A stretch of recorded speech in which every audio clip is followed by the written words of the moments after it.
ఈనాడు ETV ఆధ్వర్యంలో ఉమ్మడి కృష్ణా జిల్లా జూనియర్ కళాశాల విద్యార్థులతో పాటు విజయవాడలోని సిద్ధార్థ మహిళా కళాశాల విద్యార్థులకు ప్రతిభా పాటవ పోటీలు జరిగాయి. వ్యాసరచన, చిత్రలేఖనం, క్విజ్ పోటీలు నిర్వహించారు.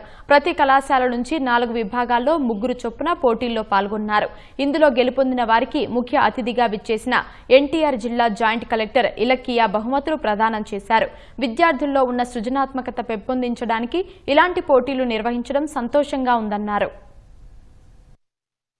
కృష్ణా అండ్ ఎన్టీఆర్ కలిపి ఆల్మోస్ట్ 6500 స్టూడెంట్స్ కి జూనియర్ కాలేజెస్ లో డ్రాయింగ్ గాని కండక్ట్ చేయడం జరిగింది. 120 స్టూడెంట్స్ వచ్చారు. కృష్ణా గాని ఎన్టీఆర్ జిల్లా 2 కలిపి ఫైనల్స్ ఈ రోజు జరిగింది. సో 12 స్టూడెంట్స్ ని సెలెక్ట్ చేయడం జరిగింది. వాళ్ళకి ప్రైజ్ కూడా ఇవ్వడం జరిగింది.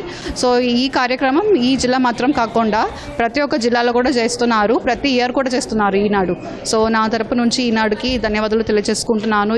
ఈనాడు ప్రతిభా పాట పోటీల్లో పాల్గొన్నాను. నాకు క్విజ్లో ఫస్ట్ ప్లేస్ వచ్చింది. ఇలానే పిల్లల్ని ఎంకరేజ్ చేస్తూ ఉంటుందని ఈనాడు ఆశిస్తున్నాను. నా పేరు చంద్రికాబాయ్. నేను స్టార్ జూనియర్ కాలేజ్ మచిలీపట్నంలో ఇంటర్ ఫస్ట్ ఇయర్ చదువుతున్నాను. నాకు ఈనాడు ప్రతిభా పాటవ పోటీలు నిర్వహించిన దాంట్లో ఎస్సే రైటింగ్లో ప్రథమ బహుమతిని గెలుచుకున్నాను. పిల్లల్లో ఉన్న సృజనాత్మకతను వెలికి తీసేందుకు చాలా దోహదపడుతుంది. సో ఇలాంటి కార్యక్రమాలు ఇంకా ఎన్నో చేయాలని ఆశిస్తున్నాను.